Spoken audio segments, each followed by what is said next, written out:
Hey Pixie Dusters, welcome back to my channel. If you're new here, hi, I'm Theo and I love all things Disney. Today is episode 5 in the Imagine Your Profile series, and I'm going to be covering Bob Gurr. I'm really excited about this episode because this is sort of the first time that I have covered someone more on the STEM side of Imagineering rather than on the art side, and his story is super interesting. So let's get into it.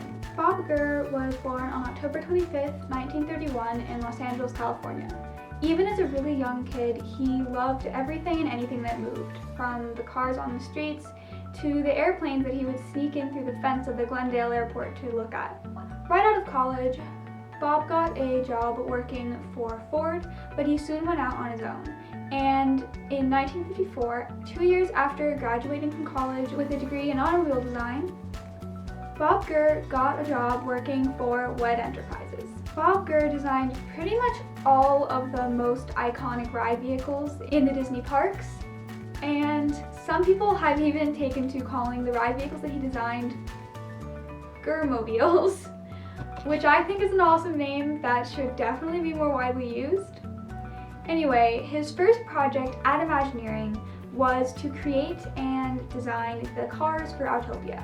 He had less than a year to come up with exactly what these cars would look like and make sure they would actually run, which sounds like it would be a little bit stressful, but he said that he wasn't stressed at all, he was just excited about the project, which I think is a really cool way of looking at things. After the opening day of Disneyland, which Bob spent making sure that Autopia wouldn't completely break down, he turned his attention to another very iconic Disney mode of transportation, the monorail. After Walt returned from a trip to Germany with a dream of a monorail in his park, it was up to Bob to make sure that this monorail would be both visually appealing and obviously efficient and effective. And he definitely achieved both of those goals. The monorail has become one of the most iconic images in all of Disneyland, and it has been nearly 100% efficient since its opening in 1959. Bob Gurr himself has said that this is the project he is most proud of. He thinks it shows his personality and work the best. In addition to the monorail, Bob Gurr designed a ton of other ride vehicles. He was the genius behind the Omnimover system used in the Haunted Mansion Doom buggies, all of the Main Street vehicles, including the 2-level bus and the fire truck, and he also designed the People Mover, which was so beloved by Walt Disney that Walt believed that it could transport an entire city. When Epcot was in the early days of development and it was still supposed to be a real live functioning city with real live people in it, Walt wanted to replace cars with two things that Bob Gurr had worked on in his parks: the People Mover and the monorail. Walt had such faith in these transportation systems that he thought they could power an entire city. That's a pretty big compliment.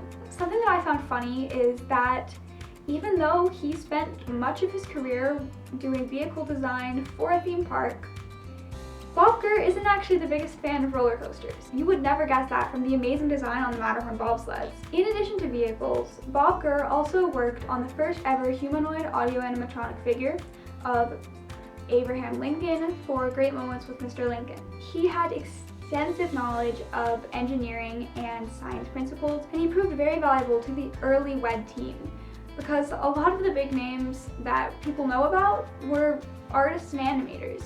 But it was up to people like Bob Gurr to make sure that the park didn't just look pretty, it also ran. So Bob obviously has a Main Street window on it, and it is located above the Disney Clothiers.